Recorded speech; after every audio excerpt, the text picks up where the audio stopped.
Assalamualaikum warahmatullahi wabarakatuh. Perkenalkan, nama saya Guru Eko Saputro dengan NIM 180341112. Baiklah, di sini saya akan menjelaskan tentang digital analog to converter.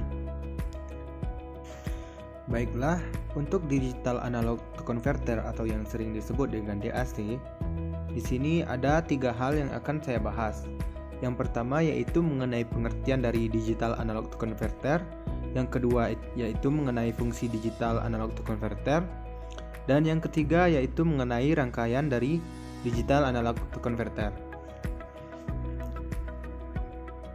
Baiklah, langsung saja kita menuju ke pembahasan yang pertama, yaitu mengenai pengertian dari digital analog to converter atau yang sering disebut dengan DAC.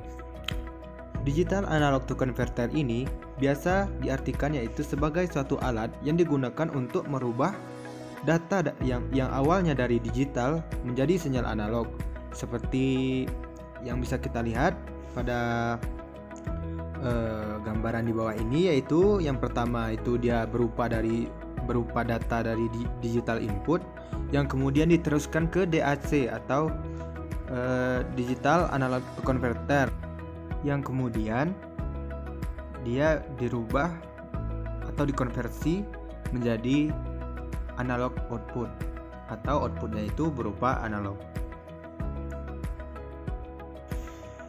Baiklah, langsung saja kita menuju ke pembahasan yang selanjutnya, yaitu mengenai fungsi dari DAC. Biasanya fungsi DAC ini yaitu dia sering digunakan pada perangkat digital dan yaitu pada bagian output yang digunakan untuk membuat sinyal analog setelah sebelumnya sinyal diproses dalam bentuk digital. Adapun cara kerja dari DAC ini, dia itu sesuai dengan namanya, yaitu digital analog conversion. Maka fungsi utama dari DAC ini yaitu dia merubah sinyal digital menjadi sinyal analog. Baiklah, selanjutnya itu saya akan membahas tentang rangkaian digital analog to converter. Untuk rangkaian DAC ini, untuk yang pertama yaitu ada yang namanya binary weighted DAC, yang mana pada suatu rangkaian binary weighted DAC ini dia tuh dapat disusun dari beberapa resistor dan OP atau operational amplifier yang diset sebagai penguat. Jadi dia tuh digunakan sebagai penguat, yang mana pada resistor yang ada 20 kilo ohm tersebut dia itu menjumlahkan arus yang dihasilkan oleh penutupan dari switch yang D0 sampai dengan D3, dan selanjutnya resistor-resistor itu diberi skala nilai sehingga sedemikian rupa sehingga mencukupi bobot dari biner atau binary weighted-nya dari arus yang kemudian akan dijumlahkan oleh resistor dari 20 kilo ohm tadi.